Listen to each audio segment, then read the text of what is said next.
सर्गस्थिति प्रलय हेतुमचिन्त्य शक्तिं विश्वेश्वरं विदित विश्वमनन्तमूर्तिं निर्मुक्त बन्धनमपार सुखाम्बुरासिं श्रीवल्लभं विमलबोधघनं नमामि।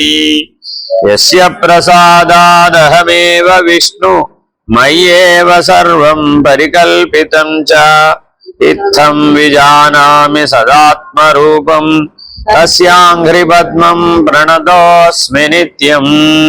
तापत्रयार्कसन्तप्त कश्चिदुद्विग्नमानसः शमादिसाधनैर्युक्त सद्गुरुं परिपृच्छति अनायासेन येनास्मान्मुच्येयं भवबन्धनात् तन्मे संक्लिश्य भगवन् केवलं कृपया वद। गुरुरुवाच साध्वीते वचनव्यक्तिः प्रतिभाति वदामि ते इदं तदितविस्पष्टं सावधानमाना शृणु। तत्त्वमास्यादिवाक्योत्थं यज्जीव परमात्मनो तादात्म्य विषयं ज्ञानं तदिदं मुक्तिसाधनं। शिष्य उवाच को जीवः कः परश्चात्मा तादात्म्यं वा कथं तयोः तत्त्वमस्यादिवाक्यं वा कथं तत्प्रतिपादयेत्। गुरुरुवाच अत्र ब्रूमः समाधानं कोऽन्यो जीवस्त्वमेव हि यस्त्वं पृच्छसि मां कोऽहं ब्रह्मैवासि न संशयः। शिष्य उवाच पदार्थमेव जानामि वाद्यापि भगवन् स्फुटम् अहं ब्रह्मेति वाक्यार्थं प्रतिपद्ये कथं वद। गुरुरुवाच सत्यमाह भवानत्र विगानं नैव विद्यते हेतुः पदार्थबोधो हि वाक्यार्थावगतेरिह। अन्तःकरणः तद्वृत्तिसाक्षी चैतन्य विग्रहः आनन्दरूपः सत्यः सन् किं नात्मानं प्रपद्यसे। सत्यानन्दस्वरूपं धीसाक्षिणं बोधविग्रहं चिन्तयात्मतया नित्यं त्यक्त्वा देहादिगां धियम्।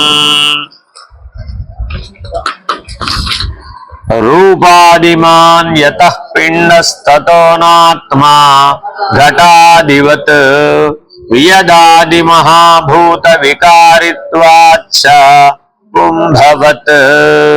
शिष्य उवाच अनात्मा यदि पिण्डोऽयमुक्तहेतुबलान्मतः करामलकवत् साक्षादात्मानं प्रतिपादयः। गुरुरुवाच घटद्रष्टा घटाद्भिन्नः सर्वधा न घटो यथा देहाद्रष्टा तथा देहो नाहमित्यवधारय। एवमिन्द्रियदृग्नाः इन्द्रियाणीति निश्चिनो मनोबुद्धिस्तथा प्राणो नाहमित्यवधारय। संघातोऽपि तथा नाहमिति दृश्यविलक्षणं द्रष्टारमनुमानेन निपुणं सम्प्रधारय। देहेन्द्रियादयो भावा हानादिव्याः स्मृतिक्षमा यस्य सन्निधिमात्रेण सोऽहमित्यवधारय। अन्नापन्नविकारः सन्नयस्कान्तवदेवः बुद्ध्यादींशालये ప్రత్యక్షోహమిత్యవధారయ. ఇక్కడ దాకా పూర్తి చేసామండి. అంటే ఏం చెప్తున్నారు ఇప్పటిదాకా? నాయన ఈ పిండాండం కొండ అనుకో, పిండాండాన్ని ఏమనుకోవాలండి? ఓ కొండ అనుకో. నువ్వెవరు? ఆ కొండని విడిగా ఉండి చూస్తున్న వాడవు. ఎలా అయితే కారులో డ్రైవర్ వేరే ఉంటాడు, రథంలో రథాన్ని నడిపే రథికుడు వేరుగా ఉన్నాడో అలాగే ఈ దేహాన్ని నడిపే దేహి అనేవాడు విడిగానే ఉన్నాడు. వాడెప్పటికీ దేహంలో కలిసిపోడు. డ్రైవర్ ఎప్పటికైనా కారులో కలిసిపోతాడా?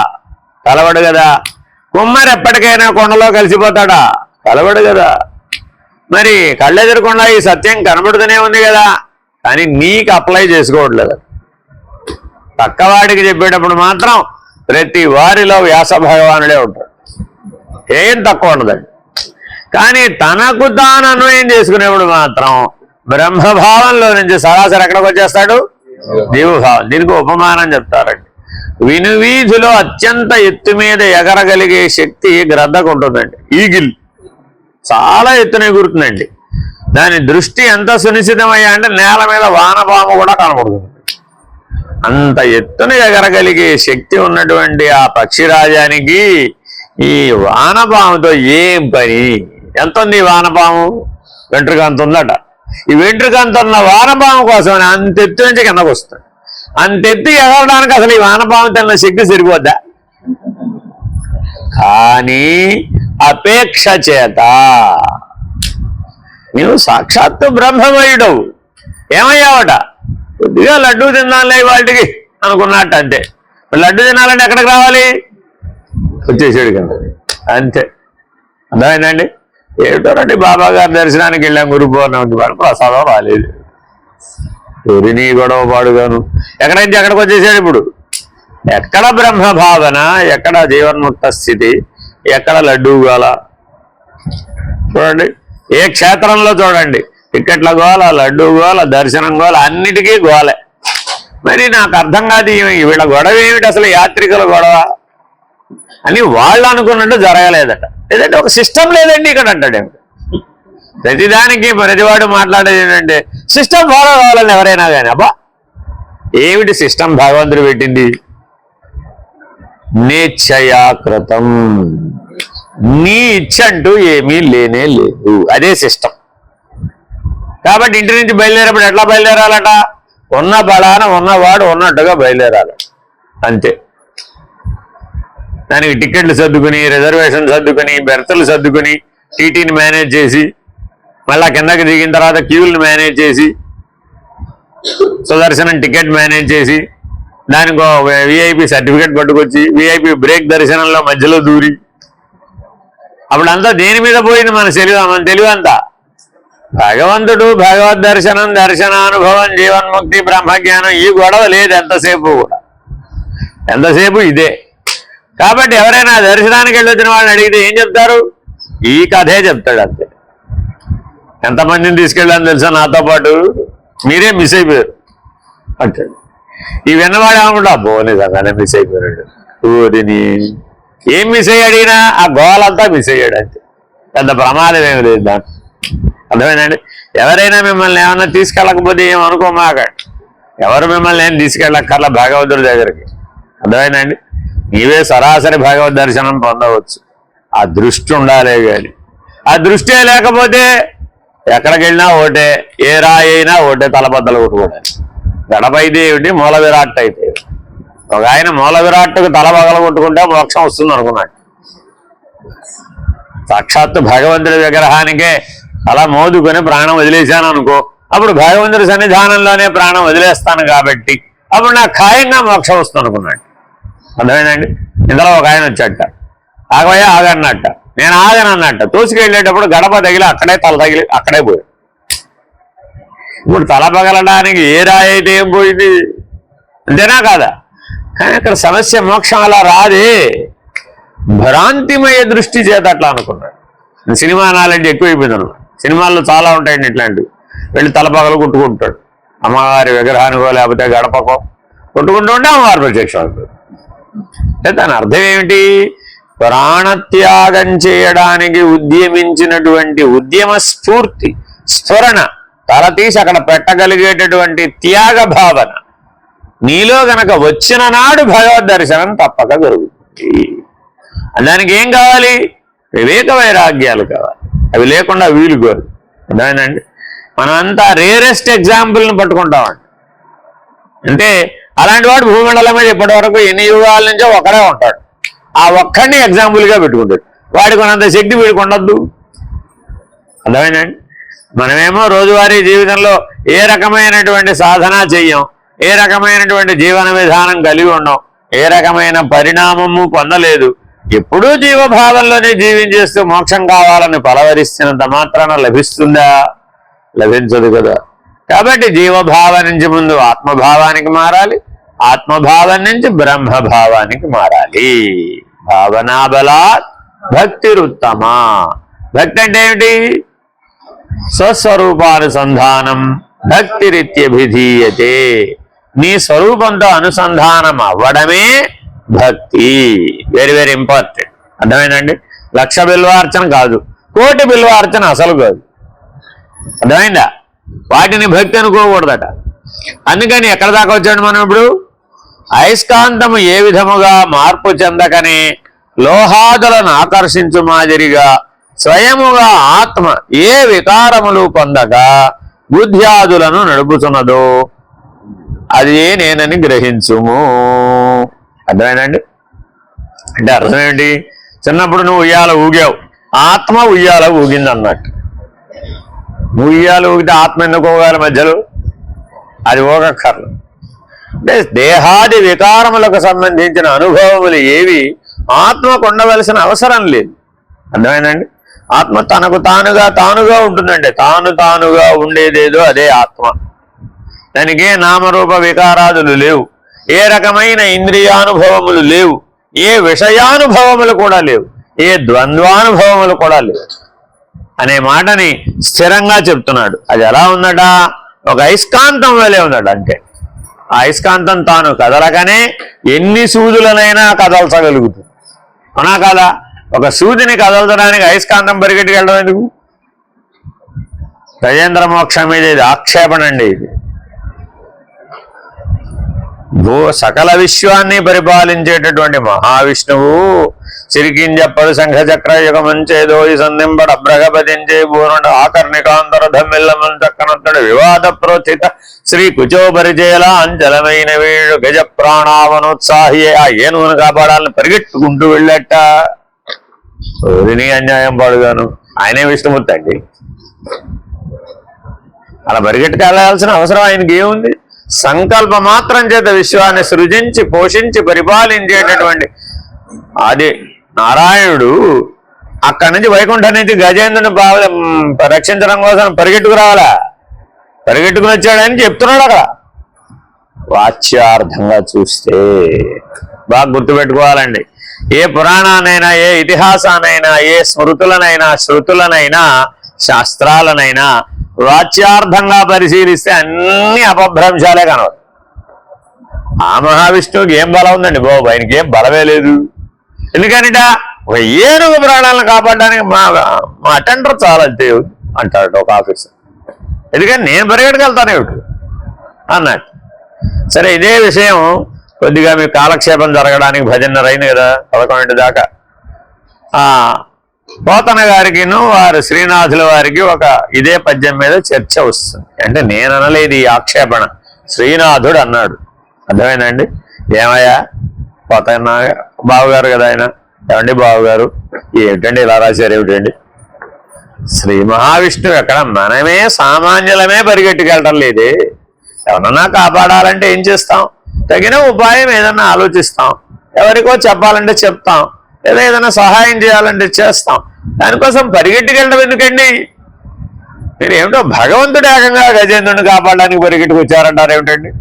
సంకల్ప మాత్రం చేత విశ్వాన్ని సృజించినటువంటి విష్ణుమూర్తికి, విశ్వవ్యాపకుడైన వాడికి, అంతటా ఉన్నవాడికి అక్కడికక్కడ ప్రత్యక్షమయ్యి అక్కడి నుంచే సంకల్పంతో సహాయం చేయలేడా? చేయొచ్చు కదా. మరి ఏమిటి ఇలా రాశారు అని ఆ పద్యాన్ని చదివి వినిపిస్తాడు. చిరిగింజప్పడు శంఖచక్రం ఏం పట్టుకోటట, ఏమీ లేకుండా ఒడ్డు చేతులతో వచ్చి ఎలా చేస్తాడనండి? సరే, అసలు పరిగెత్తి రావడమే తప్పు అనుకోండి. ఆ వచ్చేవాడు ఏమీ చెమ్ము తప్పాలా లేకుండా వచ్చి ఏం సహాయం చేస్తాడని ఊరికే ఒడ్డు చేతులతో వస్తున్నట్ట. పైగా తర్వాత ఏం రాశాడు? అవన్నీ పరివారం ఆయన వెనకాల పరిగెట్టుకుంటూ వచ్చినాడు. యజమాని వెళ్ళిపోతుంటే పరివారం అక్కడ ఉన్న ఏమి చేస్తాయి? అందుకని అవి కూడా యజమానిని అనుసరించినాయట. వాటికి అంతకంటే బుద్ధి లేదు. వాళ్ళ యజమాని వదిలేసి వెళ్ళిపోతే ఆయన వెనకాల పరిగెట్టదు. అవి చేయవలసిన పని వచ్చి అవి చేసేయవచ్చు కదా. వాటికి ఏం భగవంతుడు దివ్యత్వాన్ని ఇవ్వలేదా? ఇచ్చాడుగా. ఆ సుదర్శన చక్రం తనకు తానేగా వచ్చి ఈ మసాలను ఏదో వేసేసి వాళ్ళ బాస్కి చెప్పచ్చు కదా, మీరు రావక్కర్లేదండి బాబు, మీ పని నేను పూర్తి చేసేసానని. ఆయన ఎంతో సంతోషపడేవాడు, ఈ కష్టం అంతా తగ్గిపోయేది అని ఆక్షేపించాడు. ఈ ఆక్షేపణ పోతన్న గారి యొక్క పిల్లవాడు విన్నాడు. మల్లన్న ఏం చేశాడంటే ఆ బావి దగ్గరికి వెళ్ళి ఓ పెద్ద బండరాయి అందులో వేసాడు. పెద్ద శబ్దం వచ్చింది. అయ్యో అయ్యో బాగా అదేంటి మామయ్య మామయ్య మామయ్య మీ అమ్మాయి పడిపోయినాడు. ఏమన్నాడు? మీ అమ్మాయి పడిపోయింది బావిలో అన్నాడు. ఏం చేశాడు ఈయన? అరే బావి దగ్గరకు పరిగెట్టుకొచ్చాడు. తొంగి చూస్తున్నాడు, ఎక్కడ పడిపోయాడు. ఏమయ్యా మీ అమ్మాయి పడిపోయిందంటే తొంగుట పోరా లేకుండా ఏం చేద్దామని, బావిలో ఎట్ట దిగుతామని, ఎట్ట తీద్దామని, చాంతాడు లేదు, బకెట్ లేదు, ఓ గాలం లేదు, లోపలికి తాడు లేదు, దిగడానికి ఏమీ లేకుండా పరిగెట్టుకొచ్చా. నువ్వు పరిగెట్టుకు రాగాలేంది, ఆ దేవుడు పరిగెట్టుకు రాట్టయ్యా. చూడండి భక్తి రసంలో ఎంత గొప్పతనం ఉండదు, అర్థమైందండి. కానీ జ్ఞానం ఇట్లా ఉండదు. అందుకని కథలు కళలు అన్నీ భక్తిలో చెల్లుతాయి. జ్ఞానంలో ఏ కథలు చల్లవు, ఏ కళ చల్లదు. అభేద న్యాయమే అనన్య భక్తే, అర్థమైందండి. అభావస్థితే జ్ఞానాన్ని ఇస్తుంది. అభేదము, అనన్యము, అభావము, ఈ మూడు లక్షణాలే నీకు జ్ఞానప్రదం. ఇవి లేకపోతే జ్ఞానం లభించదు. నాకు గజేంద్రుడు నేను విష్ణువుని అవ్వాలని ప్రార్థించలేదు, గుర్తుపెట్టుకోండి. అక్కడ గజేంద్రుడు పోతన భాగవతంలో నేను విష్ణుమూర్తిని అవ్వాలి అని ప్రార్థించలేదు, మోక్షం కావాలి అని ప్రార్థించలేదు. వ్యాస భాగవతంలో ఉంది. అందుకని వ్యాస భాగవతం అంతానేమో జ్ఞానప్రదం, పోతన భాగవతం అంతా భక్తి రస ప్రధానం. కొద్దిగా మార్చారనమాట, ఆయన కలర్ కోటింగ్ వేశారనమాట, షుగర్ కోటింగ్ వేశారనమాట. ఎందుకనంటే అందరినీ మోక్షం అడగమంటే పాపం అందరూ కష్టపడిపోతారు కదా, అందరికీ మోక్షం అక్కర్లేదుగా. ఏదో కాస్త ప్రాణాలను కాపాడితే మళ్ళా సంసారంలో జీవించేస్తే నా పని అయిపోతుంది అని కష్టాన్ని గట్టెక్కించమని అడిగే వాళ్ళే ఎక్కువ మంది ఉంటారని పోతన ఈ కాలం నాటివాడు కదా. అందుకని మనందరికీ అనువుగా రాసేసాడు అనమాట ఆ భాగవతాన్ని. కానీ వ్యాస భాగవతంలో గజేంద్రుడు జీవుడు. అదేనమ్మా తల్లి, దిగి రావడం అంటే అర్థం ఏమిటంటే తాను అవ్యయుడు, శాశ్వతుడు, నిష్కళంకుడు, నిష్కళా స్వరూపుడైన పరబ్రహ్మమై ఉండి చైతన్య స్వాధీనత ఉన్నటువంటి ఒక్క లక్షణం ద్వారా శిష్యుడి హృదయ స్థానంలాగా దిగిరా వస్తాడు. భగవద్ దర్శనం ఎలా కలిగించాలి మరి? నీకా చేత కాదు, మరి ఏం చేయాలి? ఇప్పుడు ఆయనే కిందకి దిగి వస్తాడు. ఆయన నిరాకారుడు, నిరవయవుడు, నిరీంద్రియుడు, నిర్వికారుడు, నకార లక్షణాలన్నీ ఆయనకున్నాయి. నిరంజనుడు, నిర్మలుడు. మరి అటువంటి పరబ్రహ్మ స్థితిలో ఉన్నటువంటి గురుమూర్తి శిష్యోద్ధారణ, శిష్యుడికి భగవద్ దర్శనం కలిగించాలనే ఒకే ఒక నెపంతో శిష్యుని హృదయంలో ప్రవేశించి ఆ భగవద్ దర్శన స్థితిని కలిగిస్తాడు. ఇదిటా గజేంద్ర మోక్షం అంటే. అంతేగాని అదేదో ఏనుగారు వెళ్ళారు, సారస్సులో దిగారు, తామరతువుళ్ళని తుంకులు చేశారు, ఈ గొడవ అంతా అక్కడ లేదు కదా. అర్థమైందండి. కాబట్టి ఎప్పటికైనా మీకు ఓపిక ఏమైనా ఉంటే ఎప్పటికైనా వ్యాస భాగవతం చదవండి. భాగవతం చదివితే బాగవుతాం అన్నారు బాబా గారు. సరే, ఇప్పుడు ఎక్కడి దాకా వచ్చామండి కదా.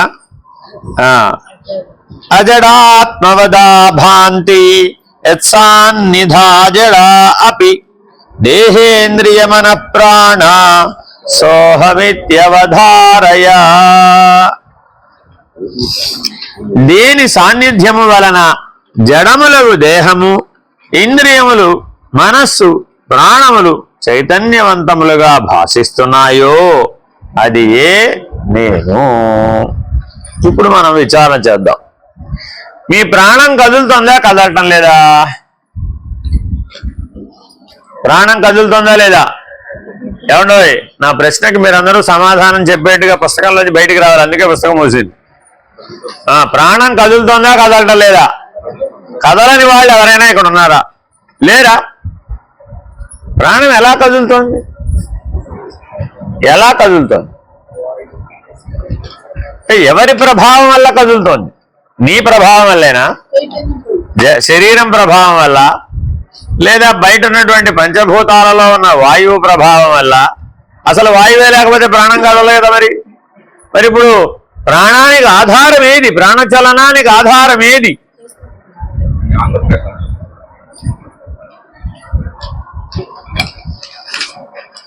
సోహమాత్మా. అదే సమాధానం. ఆధార స్థితిలో ఉన్నది ఏదండి? సోహమాత్మా. సోహం అంటే అది నేనే అయి ఉన్నాను. స అహం, ఆ ఆత్మే నేను. రెండు కలిపి చెప్పేటప్పుడు ఏమైంది? సోహమాత్మా. ఆ ఆత్మ యొక్క సాన్నిధ్య బలం చేత ప్రాణం కదులుతుంది. అంటే అర్థం ఏమిటంటే అయస్కాంతం అది. ఈ ప్రాణం ఏమిటి? సూది. ఓ పవర్ఫుల్ మ్యాగ్నెట్ ఇక్కడ పెట్టాం, ఇంత దూరంలో సూదిని పెట్టాం. ఏమైంది? ఈ సూది వెళ్ళి దాని అడుగు. ఎవరి సాన్నిధ్య బలం వల్ల అంటుకుంది? ఇప్పుడు అది ఇక్కడి నుంచి అక్కడ దాకా ఎలా కదిలిందట? మూలాధారం నుంచి సహస్రారానికి, సహస్రారం నుంచి మూలాధారానికి ఈ సూది తిరుగుతోందట. ఎవరి సాన్నిధ్య బలం చేత? ఆ సహస్రారంలో నిలకడ చెంది ఉన్నటువంటి, కదలకుండా ఉన్నటువంటి ఆత్మస్వరూపం యొక్క సాన్నిధ్య బలం చేత 25,000 సార్లు తిరుగుతుందట పైగా ఈ సూది. ప్రాణం ఒక సూది అనుకో. దాన్ని ఆకర్షించేటటువంటి, నడిపించేటటువంటి శక్తి ఎక్కడ ఉందండి? ఇప్పుడు ఇక్కడ ఉందండి. భూమా అనే స్థానంలో ఉంది. మనకి ప్రాణం ఎక్కడి నుంచి ప్రవేశిస్తుంది? 7వ నెలలో ఎక్కడి నుంచేనండి? ఈ సహస్రార కేంద్రం నుంచే, ఈ భూమా కేంద్రం నుంచే ప్రాణం ప్రవేశిస్తుంది. జీవుడు ప్రవేశం అంటాం దాన్ని. అర్థమైందండి? ఇక్కడే ఉంటాడు. ఇక్కడేం కదిలి కిందకి రాడు. నీలో జీవుడు ఎక్కడున్నాడు అనుకుంటున్నారు? ఇక్కడే ఉంటాడు, సహస్రారంలోనే ఉంటాడు. వాడే మీతో పాటు పరిగెట్టడు. పరిగెట్టేవాడు వేరే, వాడు జీవుడి ప్రతిబింబం. ఇప్పుడు మీరేదో పరిగెడుతున్నాడు, చేస్తున్నాడు, వ్యవహరిస్తున్నాడు, అనుభవిస్తున్నాడు అంటున్నారే, వాడితో కుదరలేదు, వీడితో కుదరలేదు, వాడిని సరిచేయడం ఎట్లాగా, వీడిని సరిచేయడం ఎట్లాగా, అది చేయడం ఎట్లాగా, ఇది చేయడం ఎట్లాగా అని ఆలోచించేవాడు ఉన్నాడే, వాడు అసలు జీవుడే కాదు. వాడెవడండి? ఆ జీవుని యొక్క ప్రతిబింబం. అందువలన ఇక్కడ ఉన్నది జీవాత్మ. అర్థమైందండి? ఇక్కడే పరమాత్మ కూడా ఉంది. ఇదే స్థానంలో ఏముందండి? పరమాత్మ కూడా ఉంది. జడం వైపుకి తిరిగి జడాన్ని పని చేయిస్తున్నాడు అనుకోండి, అప్పుడు ఆత్మ పేరేమిటి? జీవాత్మ. జడం వాళ్ళు వదిలేసాడు, తన స్వరూపమైన చిద్రూపమును పట్టుకున్నాడు. తన స్వరూపం ఏమిటి? చిద్రూపం. అప్పుడు అదే ఆత్మ పరమాత్మ. అటు తిరిగితే పరమాత్మ, స్వరూపం వైపు తిరిగితే పరమాత్మ, జడం వైపు తిరిగితే జీవాత్మ. స్థానం ఒకటే. సాన్నిధ్య బలం చేత మాత్రమే కదిలిపోతుందట. అది ప్రాణం కదులుతున్నట్టు అంటున్నారు కదా. ప్రాణం తనంతట తాను కదలడానికి అది జడం, చైతన్యం కాదు. అది చాలామంది ప్రాణ చైతన్యం, జడ చైతన్యం, జీవ చైతన్యం ఇలా ఏదో వాడేస్తూ ఉంటాం. ఇవన్నీ సమానార్థక పదాలుగా వ్యావహారికంగా వాడేవే తప్ప యథార్థం కావు. అర్థమైందండి? చైతన్యానికి ఒక లక్షణం ఉంది. తాను కదలదు, కానీ మరొక దాన్ని కదిలిస్తుంది. అదొక సిద్ధాంతం. దానికే రెండో సిద్ధాంతం ఉంది. తాను సర్వత్రా కదులుతూ వ్యాపిస్తూ ఉంటుంది, మరొక దాన్ని కదిలిస్తూ ఉంటుంది. లా ఆఫ్ ఎనర్షియా ఏమిటండి? అది లా ఆఫ్ ఎనర్షియా ఏమిటి? కదలకపోతే ఎప్పటికీ కదలదు, కదిలితే ఎప్పుడూ కదులుతూనే ఉంటుంది. లా ఆఫ్ ఎనర్షియా 2 సూత్రాలండి, ఒకటి కాదు అది. ఈ 2 సూత్రాలు ఆ చైతన్యానికి వర్తిస్తాయి. అర్థమైందండి? ఒకటేంటి? అది ఎప్పటికీ కదలదు, కానీ దాని సాన్నిధ్య బలం చేత అన్నీ తిరుగుతూ ఉంటాయి, కదులుతూ ఉంటాయి. అదొక పద్ధతి. దానికే రెండవ ధర్మం ఉంది. ఏమిటది? నిరంతరాయంగా కదులుతూ ఉంటుంది, నిరంతరాయంగా కదిలిస్తూ ఉంటుంది. మనలో ఈ 2 లక్షణాలు ఉన్నాయా లేవా? ఉన్నాయండి. మీ మనస్సు కదులుతుందంటారా, కదలటలేదంటారా? మనస్సు కదులుతుందంటారా, కదలటలేదంటారా? కదులుతుందా? కదిలితే జడమా చేతనమా? మరి ఇప్పుడు ప్రాణం కదులుతోంది కదా, ప్రాణం జడమా చేతనమా? ప్రాణం కదులుతుందా జడమా చేతనమా? జడమే. తనంతట తాను కదలలేదయ్యా బాబు, అది ఆత్మ యొక్క సాన్నిధ్య బలం చేత ప్రాణం కదులుతోంది. మరి మనసు, మన గొడవంతా దీంతో కదా అసలు. అర్థమైందండి? నా మాట నా మనసు వింటలేదండి, బా నేనే దాని మాట వింటున్నానండి, ఎవడమన్నాండి? కాబట్టి మనసు జడమా చేతనమా? జడమే. ఎందుకని? ఆత్మనే చైతన్యం యొక్క సాన్నిధ్య బలం చేత మనస్సు అనే ఇంద్రియం, మనసు ఏంటండి? ఇంద్రియం. ప్రాణమేమిటి? అది కూడా ఇంద్రియమే. అందుకే సాంఖ్య విచారణ బాగా చేయాలనేది. అర్థమైందండి? అంతరింద్రియములు, ప్రాణేంద్రియములు, విషయేంద్రియములు, కర్మేంద్రియములు, జ్ఞానేంద్రియ, అన్ని ఇంద్రియాలే. అవన్నీ 5 5 25. ఆ 25 ఇంద్రియ పంచకమే. అర్థమైందండి? అవన్నీ నువ్వు కాదయ్యా బాబు. 26 ద్రష్ట ఆత్మ. ఆ 26వ స్థానంలో అది కదలకుండా ఉంది. దాని సాన్నిధ్య బలం చేత 25 కదులుతున్నాయి. అవి తమంతట తాము కదలలేవు. తమంతట తాము కదలలేవు కాబట్టి అవన్నీ జడం. ఏమండి, మీ బుద్ధి కదులుతుందా కదలటం లేదా? రోజు చాలా వేగంగా పరిగెడుతుందండి బాబు, దాన్ని అసలు పట్టుకోలేకపోతాం. ఎందుకని? అది విజ్ఞానమయ కోశం. ఏది తెలియదు నువ్వు, అన్నీ తెలుసు. చేయబోతే రాదు. ఈ విజ్ఞానమయ కోశంతో తగాదా ఏంటండి? అన్నీ నువ్వేదన్నా అడుగు, అది నాకు తెలుసు అంటు. సరే అయితే చేద్దాంరా, అది నాకు తెలియదండి. దానికి ఏం తెలుసు? ఇప్పుడు ఓ మాట తెలుసు. ఆ ఒక మాట తెలుసునే పూర్ణం అనుకో. ఈ విజ్ఞానమయ కోశంతో తగాదా ఇది. మీరందరూ బాగా చదువుకుంటున్నారు కదా, ఈ చదివే వాళ్ళందరితో ఉంటుంది ఈ తగాదా. ఏమమ్మా ఫలానా విషయం తెలుసా నీకన్నా? ఓ విషయం ఓ పదం చెప్పాను అనుకోండి, సూత్రం తెలుసండి అంటు. సరే ఏం తెలుసు? అలా ఉండమ్మా పని అలా చెయ్యి. అలా చాలు రాజా, వంటలు రాదు. వదిని మరి నీకేమిటి తెలుసు నీకు? కాబట్టి అక్కడ దోషం ఏమొచ్చింది? ఇప్పుడు నీకు తెలిసినట్టు నువ్వు గింజంతా అది పూర్ణం ఎలా అవుతుంది? అవదు కదా. కాబట్టి వాచ్యార్థం మాత్రమే తెలియటం కాదు. Very very important. దాన్ని ఏ దృష్ట్యా విచారించాలట? అందుకని విచారణ, లక్ష్యార్థ దృష్ట్యా విచారణ చెయ్యాలి. నీవు ఒక్కడివి చేస్తే ఎప్పటికీ తేలవు. ఎందుకని? నీకు అనుభవం లేదు కాబట్టి. అందుకని లక్ష్యార్థమును గురుముఖత విచారణ చేయవలెను. గురువు ఎటువంటి వాడై ఉండాలి? అనుభవార్థం గ్రహించిన వాడై ఉండాలి. ఆయనకంటే నీకంటే తక్కువ వాచార్థ స్థితిలో ఉన్నవాడిని పట్టుకున్నాం అనుకోండి, అప్పుడేమవుతుంది? ఈ గొడవంతా నీకెందుకయ్యా, హాయిగా వెళ్ళి పడుకో, పోతే మోక్షం అదే వస్తుంది, అవుది అంటాడు. పోతే మోక్షం వస్తుందండి. కాబట్టి జాగ్రత్తగా ఎంపిక చేసుకోవాలట. అందుకే ఈ మాట అంటున్నాడు, సాన్నిధ్య బలం చేత కదిలేవన్నీ కూడా జడ వస్తువులే. అది ప్రాణమే కావచ్చు, మనసే కావచ్చు, బుద్ధే కావచ్చు, చిత్తమే కావచ్చు, అహంకారమే కావచ్చు, అన్నీ జడ వస్తువులు. ఆఖరికి నేను కూడా జడమే. అదేమిటండి? అది 25లో భాగమై ఉంటే, ఆ నేను ఎక్కడ పెట్టాం? 25లో పెట్టాం కదా, పెడితేనేగా ఆ గొడవ అంతా మొదలైంది. లేకపోతే ఆ గొడవే ఉంది అసలు.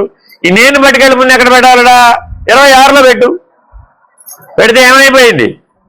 ఈ 25వది కూడా జడమే అయిపోయింది. అది కూడా ఇంద్రియాల భాగమేగా, అంతరింద్రియాలలో భాగమేగా. అర్థమైందండి? అంతరింద్రియాలు, అంతఃకరణ చతుష్టయం అంటే ఏమిటి?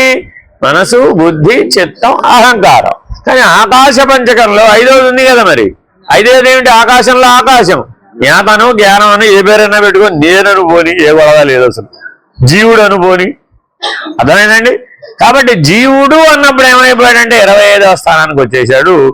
జీవాత్మ, ఆత్మశబ్దం జోడించగానే 26 అయిపోయాడు. ద్రష్ట జీవాత్మ. కానీ ఈ జీవాత్మ సాక్షాత్తు పరమాత్మే. ఎటు తిరిగి చూస్తే? పైకి తిరిగి చూస్తే, ఊర్ధ్వగామిగా తిరిగి చూస్తే అదే పరమాత్మ. ఎలాగా? బ్రహ్మాండ సాక్షి. బ్రహ్మాండంలో కూడా ఇలాగే 25 తత్వాలు ఉన్నాయ్యా.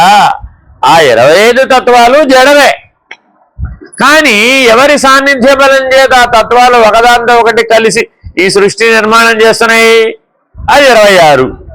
వాడు ఈశ్వరుడు లేదా పరమాత్మ లేదా కూటస్థుడు. ఏ పేరంటే ఏమిటి?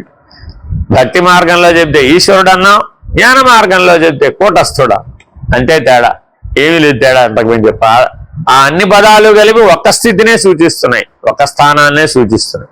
అదేమిటయ్యా అంటే 26వ స్థానం. ఆ 26వ స్థానం ఈ 25కి సాక్షి. అందుకని మీరందరూ 25 లోపల ఎన్ని చెప్పినా నా సమాధానం అందరికీ ఏంటి? సాక్షిగా ఉండబ్బా, అంతే. చూస్తానన్నమాట. మీరు ఏంతన్నా చెప్పండి, మీరు చెప్పిందంతా వింటే నాకు ఎక్కడ కనబడుతుంది? 5 5 25లో ఎక్కడో కనబడుతుంది. ఓహో సాక్షిగా ఉండబ్బా అని సమాధానం చెప్తే అయిపోయాయి, సులభం. పరిష్కారం ఏమిటి దానికి? సామాన్యంగా ఉండు, సాక్షిగా ఉండు. ఆ 26కి ఏ గొడవలు లేవండి, ఏ కళ్ళు బిళ్ళు లేదు దానికి ఏ విశేషణాలు లేవు. అది సామాన్యం, అత్యంత సామాన్యం, పైగా సర్వవ్యాపకం. ఈ 25 అంతటా ఏదైతే జడమని అంటున్నావో ఆ జడమందంతటా వ్యాపించింది తత్వతః. ఎలా వ్యాపించిందండి? తత్వతః. అలా ఎలా ఒప్పుకుంటామండి? మేము ఒప్పుకోం అన్నాడు. 26లో ఉంటే 26లోనే ఉండాలి కానీ 25 అంతా ఎలా వ్యాపిస్తుందండి? నేను ఒప్పుకోను అన్నాడు. ఆహా, అయితే నువ్వు నీ చేతిలో ఉన్నావా లేదా? నువ్వు నీ చేతిలో ఉన్నావా లేదా? ఉన్నావా? నువ్వు నీ చేతిలో ఉన్నావా లేదా? చెయ్యి నీలో ఉందా? నువ్వు నీ చేతిలో ఉన్నానంటావా? చెయ్యే నీలో ఉందంటావా? నీ తెలివితేటలకి నువ్వే 6 అడుగుల శరీరంలో వ్యాపించుండగా బ్రహ్మాండ సాక్షి అయిన పరమాత్మ బ్రహ్మాండం అంతా ఎందుకు వ్యాపించుండలేడయ్యా? అది ఆయన శరీరం. ఇది నీ శరీరం అయితే 5 5 25 ఇంద్రియాలు నీ శరీరం అయితే ఆ 25 ఇంద్రియాల్లో నీ ఉన్నావుగా. కాబట్టే కదా 25 ఇంద్రియాల యొక్క సంవేదనలన్నీ ఎవరు పొందుతున్నారు? నీవే. అర్థమైందండి?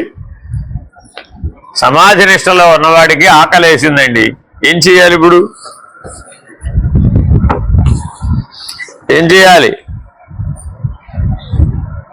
అన్నం తినకుండా కూర్చున్నాడు, ఎటో పోయింది తెలివి కిందకి రాలా.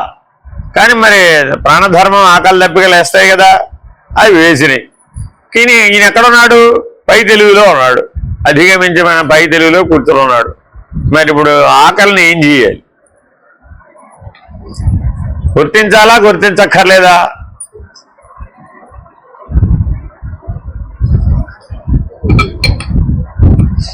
ఇంతలో వాళ్ళ ఆవిడ ఎటో ఊరెళ్ళింది, ఏదో బయటికి వెళ్ళింది. ఈయనకేమో సమాధి నిష్టలో కూర్చున్నాడు. ఆకలి నామస్మరణ తప్ప పరమాత్మ నామస్మరణ లేదు. ఆకలి ఆకలి ఏమన్నా వెయ్యరా బాబు అని అంటుంది లోపల ఇచ్చేది. ఈయన ఏం చేశాడు? నేను కాదను, నేను బెర్రబీస్తున్నాను. మా గురువు గారు చెప్పారు, ఏమైనా సరే 12 గంటలు కూర్చోమంటే అంతనే కూర్చున్నాను. అది కూర్చున్నాడు. ఇప్పుడు ఏమిటి చేయాలి? ఆయన తట్టుకోలేనంత ఆకలి అయిపోయింది. అది ఆకలి ఒకసారి వేయటం మొదలుపెట్టిందంటే త్వరగా పెరిగిపోతుందండి. అదే నిదానంగా పెరగదు. వెయ్యనంత వరకు బాగానే ఉంటుంది, కానీ వెయ్యటం మొదలుపెట్టిందా నిన్ను పరిగెట్టిస్తుంది అది. సరే, ఇంకా ఈయన ఇక లాభం లేదు, ఇలాగే కూర్చుంటే పడిపోతానే, స్పృహ తప్పి పడిపోతాననే స్థాయి వరకు ఉగ్గబట్టాడు, ఓర్పు పట్టాడు.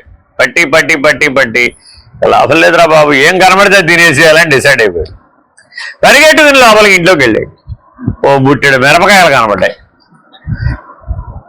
తినేసాడు. ఏమైపోతాడంటారు? ఊహకే ప్రమాదకరంగా కనబడుతుంది, కానీ ఏమీ అవ్వలేదు. ఎందుకని? ఇంద్రియములు జడములు, ఇంద్రియాల సంవేదనను నేను స్వీకరించడం లేదు అన్నవాడే సమాధినిష్ఠ. అప్పుడు అది సమాధినిష్ఠ అవుతుందే గాని అన్నమయ, ప్రాణమయ, మనోమయ, విజ్ఞానమయ, ఆనందమయ కోశముల యొక్క సంవేదనలను గ్రహిస్తే నీవు జీవుడివే అవుతావు గాని బ్రహ్మము కానేరవు. అసలు సమాధినిష్ట అంటే ఏమిటంటే పిండాండ పంచీకరణకు ఆవలున్న 26వది అంటే జీవాత్మ, బ్రహ్మాండ పంచీకరణకు ఆవలున్నటువంటి 26వది అంటే కూటస్థుడు, ప్రత్యేగాత్మ ఆ పరమాత్మ అభిన్నమనేటటువంటి సంబంధంలో ఉండడాన్ని సమాధి అంటున్నాం. సమాధి అంటే ఏంటండి? ప్రత్యక్ పరమాత్మల అభిన్నమనేటటువంటి సంబంధంలో నిలిచిపోయాడట. అలా నిలిచిపోవడాన్ని సమాధి అంటున్నాడు. సమాధి అన్నారు నిర్భయానందుడు. అంటే ఏమిటయ్యా? తెలుగు బయటకు వచ్చింది. బయటకు వచ్చినా ఎక్కడొచ్చింది? ఇప్పుడు కూటస్థుడనే స్థితిలోనే తెలుగు బయటకు వచ్చింది. పరమాత్మ అన్న స్థితిలోనే బయటకు వచ్చింది. అర్థమైందండి? ఇప్పుడు ఆయన అరటిపండు తిన్నాడా, మిరపకాయలు తిన్నాడా ఎవడికి తెలుసు? తెలియదు. ఇంకంతే. ఇంతలో వాడు ఆవిడ వచ్చేసింది. ఏమిటండి బాబు మిరపకాయలు తింటారు ఏమిటండి? పోయి మిరపకాయలా? ఏమైనా గుర్తించలేదమ్మా, ఆకలి వేసింది, ఏవో కనపడి తినేసి. అర్థమైందండి? మరి అటువంటి సమాధి నిష్టను ఎవరైతే పొందారో వాళ్ళకి జడచేతన విమర్శ స్పష్టంగా తెలుస్తుంది. వాడికి శరీరం జడమే, ప్రాణం జడమే, మనస్సు జడమే, బుద్ధి జడమే, చిత్తము జడమే, అహంకారం కూడా జడమే, ఆఖరికి నేననేవాడు కూడా జడమే. ఎందుకని? వాడు పరమాత్మ కాదు కాబట్టి. ఎప్పుడైతే పరమాత్మ స్థితిని పొందేవో, బ్రహ్మభావాన్ని పొందేవో, అప్పుడు నీకు సాన్నిధ్య బలం చేతనే అన్నిటినీ కదల్చగలిగేటటువంటి శక్తి కలిగి భక్తుల హృదయాలని కదిలించాలా వద్దా భగవంతుడు? లేకపోతే కదిలించకపోతే ఇక్కడ హాయిగా అలాగే పడుకుని ఉంటాడు. అర్థమైందండి? కాబట్టి భగవంతుడు ఏం చేస్తూ ఉంటాడట? ఒక లీల, ఓ పాచికలు వేస్తాడు. ఆయన ఏం పని పాట లేదు. ఏం చేస్తున్నాడు ఆయన? అక్కడ ఏదో చేస్తున్నాడు ఆయన. ఏంటండి? అలా వైకుంఠపురంబులో నగరిలో ఆమూలదాపల సౌధంబులోపల మందారవనాంతర ప్రాంతేందుకాంతోపలోత్పల పర్యంకరమా వినోదియు విహ్వల నాగేంద్రము పాహి పాహి అని కుయ్యాలెం.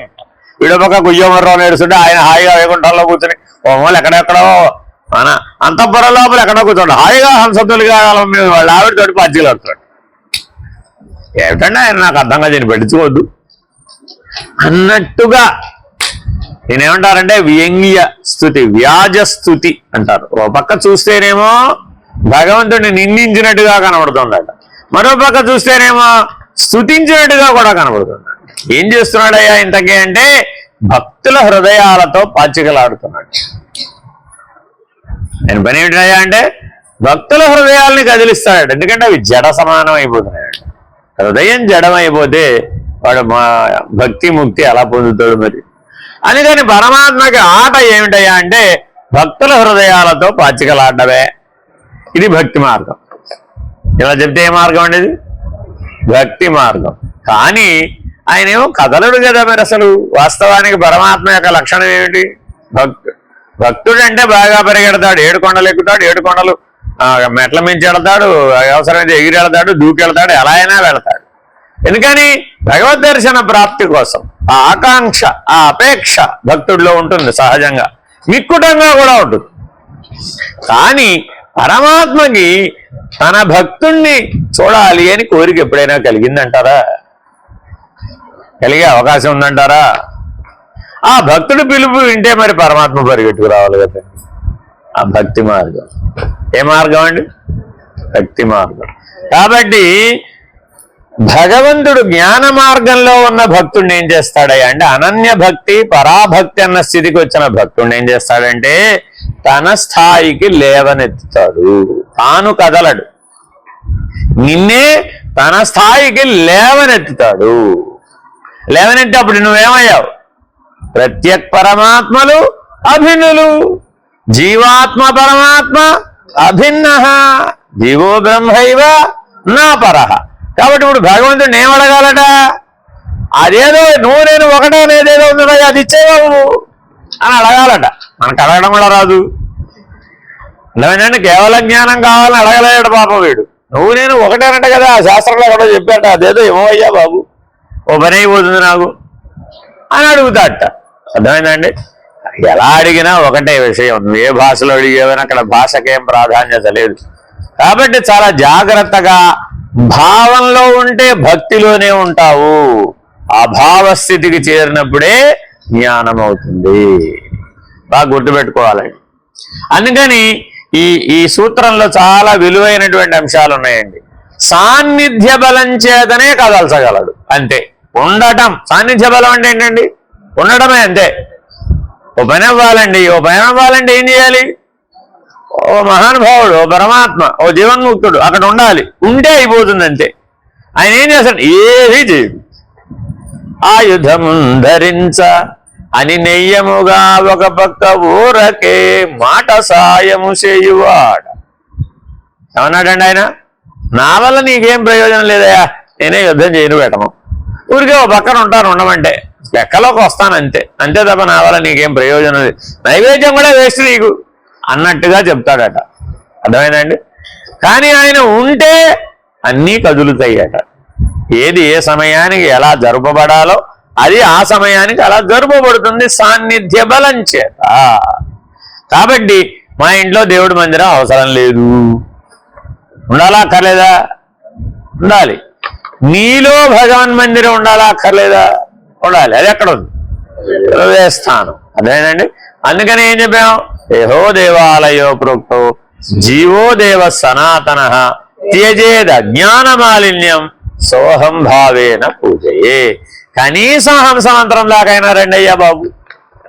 ఆ సోహం, ఆ పూజ ఎలా చేయాలో తెలుసుకోండి, ఆ హంసతత్వం ఎలా ఉందో తెలుసుకోండి. అప్పుడు కానీ నువ్వు 26ని పట్టుకోలేవురా బాబు. ఆ హంస దాకా రాలేదండి, అప్పుడు నువ్వు ఎక్కడ ఉండిపోతావు? జీవభావం దగ్గరే, దేహాత్మ బుద్ధి దగ్గరే ఆగిపోతావు. ఆగమన్మే మనోన్యత్ర సామృతంచ స్థిరీకృతం ఏవం యో వేత్తి ధీవృత్తిం సోహమిత్యవధారయ. నా మనస్సు నిలకడలేక ఎక్కడికో వెళ్ళినది, ఇప్పుడు స్థిరమైనది అని బుద్ధివృత్తిని ఎవరు గ్రహించగలుగుతున్నారో సాక్షాత్తు వాడే నేను అని గ్రహింపుము. నీ మనస్సును గమనిస్తున్నావా లేదా? రాత్రి కలలో అమెరికా వెళ్ళొచ్చానండి అని పొద్దున్న లేచి చెప్తున్నాడా లేదా? ఏదో కళ విశేషం పొద్దున్న అప్పుడు చెప్పలేడుగా, ఎప్పుడు చెప్తాడు? పొద్దున్న లేచి చెప్పాడట. అర్థమైందండి? ఏం చేశాడట? ఒక ఏనుగు గారిని ఎక్కాలనుకున్నట, కలలో ఎక్కేశాడు. ఈ ఏనుగు గాలిలో ఎగిరితే బాగుండు అని ఒక ఊహ కలిగింది కలలో. ఏమైంది అప్పుడు? ఏనుగు రెక్కలు వచ్చినాయి, కలలో ఎగిరేసింది. ఆ ఎగిరే ఏనుగు మీద ఎవరున్నారు? ఇప్పుడు ఈయన ఉన్నాడు, ఎగురుతున్నాడు. అర్థమైందండి? ఇంతలో పక్క నుంచి విమానం వెళుతోందట. మరి ఆకాశంలో వెళుతున్నాడు, పక్కన విమానాలు వెళతాయి కదా. ఆ ఊహ కలిగింది. అప్పుడు పక్కన విమానం వెళ్ళిందా లేదా? వెళ్ళింది. ఆ విమానంలో వెళ్లే వాళ్ళకి ఏనుగు ఎగరడం ఏమిటా వింత అని కిటికీలోంచి కనపడిందట. ఎవరికి? విమానంలో వెళ్ళేవాడికి.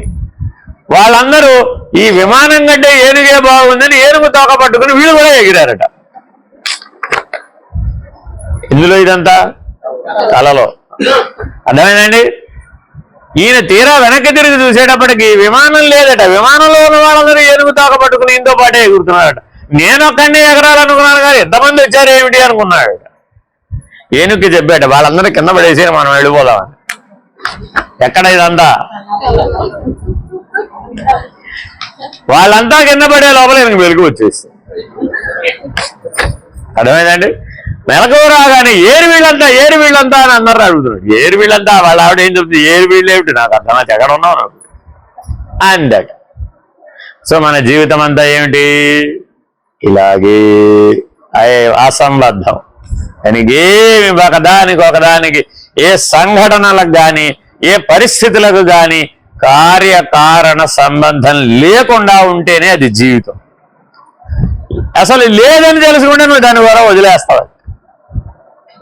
మనిషికి జనన మరణాల మధ్య ఉన్నటువంటి ఏ పరిస్థితులైనా ఏ సంఘటనలైనా కూడా అసలు ఎట్టి సంబంధం లేదు, అవి కళ మాత్రమే.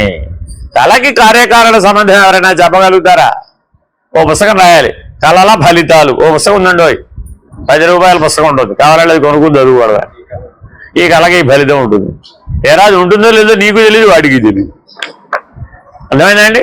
అలాగే మానవ జీవితంలో జీవభావంలో ఏర్పడేటటువంటి ఏ అనుభవాలైనా సరే, ఏ సుఖ దుఃఖాలు కానీ, ఏ ద్వంద్వ అనుభవాలు కానీ, నేను నాదనుకునేటువంటి అహంకార మమకారాలు కానీ అన్ని కళలో ఊహించినటువంటి ఊహలే తప్ప అవేవి సత్యం కాదు. అవి సత్యం కాదని గమనించే సాక్షి బుద్ధి. అమ్మవారి పేరేమిటండి? బుద్ధి సాక్షిణి, సాక్షివర్జిత. సాక్షిణి అని వదిలేయలేదండి, ఏం చేశారు? సాక్షిణి, సాక్షివర్జిత, ఆ రెండు పనులు ఆవిడవేనట. కాబట్టి ఆదిశక్తి ఏం చేస్తుందయ్యా? బుద్ధి సాక్షిణి అయ్యేట్టు చేస్తుంది. పరాశక్తి ఏం చేస్తుందయ్యా? ఆ సాక్షిని కూడా ఎగరగొట్టేట్టు చేస్తుంది. నీ జ్ఞానం రెండింటికి కావాలట. దేనికి కావాలి? బుద్ధికి సాక్షిగా ఉండడానికి ఒక జ్ఞానం కావాలి, ఆ సాక్షిని ఎగరగొట్టడానికి కూడా ఒక జ్ఞానం కావాలి. బుద్ధికి సాక్షిగా ఉండడానికి ఉపయోగపడే జ్ఞానం ఆత్మజ్ఞానం, సాక్షిని ఎగరగొట్టడానికి పనికొచ్చే జ్ఞానం బ్రహ్మజ్ఞానం. ఈ రెండు ఆదిశక్తి పని, పరాశక్తి యొక్క పని. అర్థమైందండి? అప్పుడు ఆవిడ సాక్షాత్తు ఇవ్వదు. ఏం చేస్తుందంటే అయ్యవారి దగ్గర రికమెండ్ చేస్తుంది. వీడు పర్వాలేదు, పనికొస్తాడు, వీళ్ళను తీసుకోవచ్చు అని ఆవిడ బాగా పరీక్షించి అక్కడికి పంపిస్తుంది, తయారు చేసి పంపిస్తుంది. అర్థమైందండి? ఇది ఉదాహరణ చెప్తారు. ఒక పిల్లవాడు, సంవత్సరం లోపు పిల్లవాడు ఆడుకుంటున్నాడు. పిల్లాడు ఆడుకుంటున్నాడు, చూస్తూ ఉండండి అని భర్త గారికి చెప్పి ఆవిడ పని చేసుకోవడానికి వెళ్ళి, ఇంకా పాపం పని ఉంటుంది కదా ఆవిడకి, పని చేసుకుంటాడు. ఆ పిల్లవాడు 1, 2 వాడి ఇష్టం అని చేసేసాడు. అందులోనే గిరగిరా గిరగిరా ఆనందంగా తిరుగుతున్నాడు. ఇప్పుడు ఈ తండ్రి గారు చూశాడు. ఏమో మీ వాడు నిన్ను పిలుస్తున్నాడు అన్నాడు. ఆవిడకి అర్థమైపోయింది. పిలుస్తున్నాడంటే అర్థం ఏమిటో ఆవిడ తెలియదు, ఆవిడ తెలుసు, అనుభవ జ్ఞానం ఉంది కాబట్టి ఆవిడకి. సరే పరిగెట్టుకొచ్చింది, ఆ పిల్లవాడిని అంతా రెడీ చేసింది, మళ్ళా బాగు చేసి శుద్ధి చేసి మళ్ళా బట్టలు మార్చి మళ్ళా అప్పచెప్పింది. ఇదిగో వాడు అంతా బాగు చేసి అప్పచెప్పాను, ఇప్పుడన్నా జాగ్రత్తగా చూడు వాడిని. ఇందాక నేనేమన్నా పాడు చేశానమండి, ఇప్పుడు వాడికి వాడే పాడయ్యాడుగా, నేనేం పాడు చేశానమ్మా, నన్నంటావేమిటి అన్నాడు.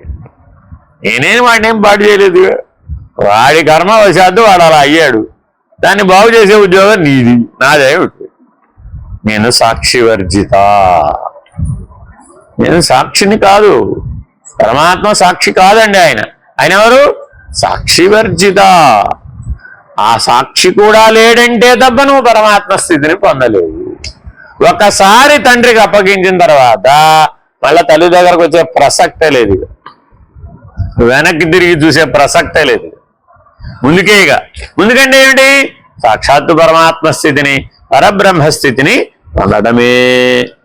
కాబట్టి నీ మనస్సును సాక్షిగా చూసే ఏ ధీవృత్తి ఉన్నదో ఆ ధీవృత్తి నేను అనుకుంటే ఆ నేను నేనే. అందుకనే జలేలమ్మడమ్మ ఏమంది? నేను నేనైనా నేను. నువ్వు ఎన్నిసార్లు అన్నా అనుకోవయ్యా బాబు, ఎన్నిసార్లు అనుకుంటావు? జీవుడు నేను, ఆత్మ నేను, బ్రహ్మ నేను. ఇంతేగా నేను 3 స్థానాలు ఉన్నాయి, అంతకుమించి వేరే స్థానం లేదు. తర్వాత నేను లేదు, పరబ్రహ్మమునందు నేను లేదండి. కాబట్టి నేను నేనైనా నేను పోవయ్యా. ఈ గొడవంతా మొత్తం వాక్యవృత్తి అంతా ఎవరో చదివి వినిపించారు. ఏమిటమ్మా ఇదంతా విడమర్చి చెప్పవమ్మా అంటే ఆవిడ ఏం చెప్పిందంటే, ఏమి లేదు నాయన, నేను నేనైనా నేను.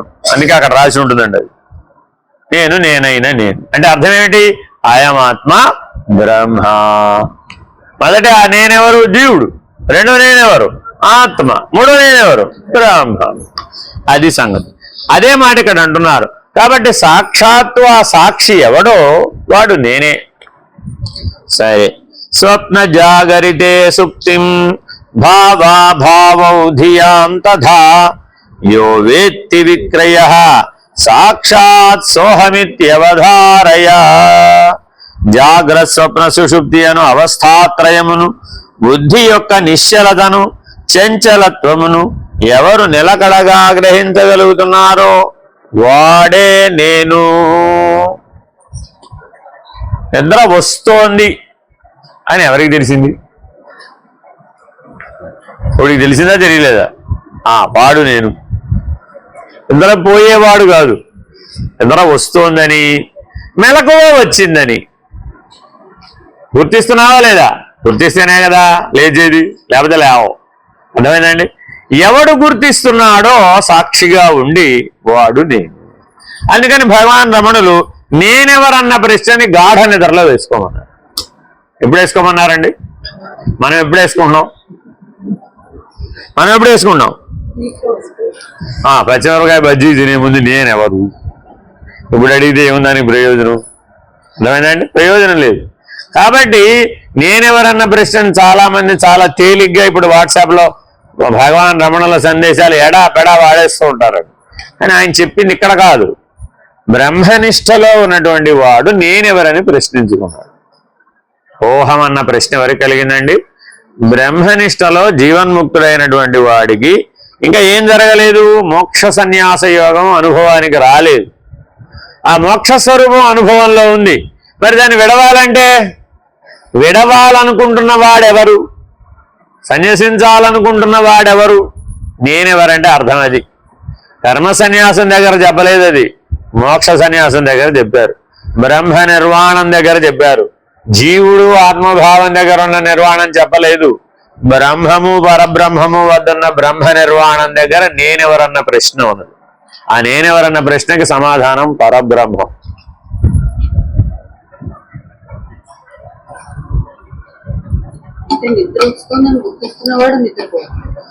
వాడికి నిద్ర ఎక్కడుందమ్మా?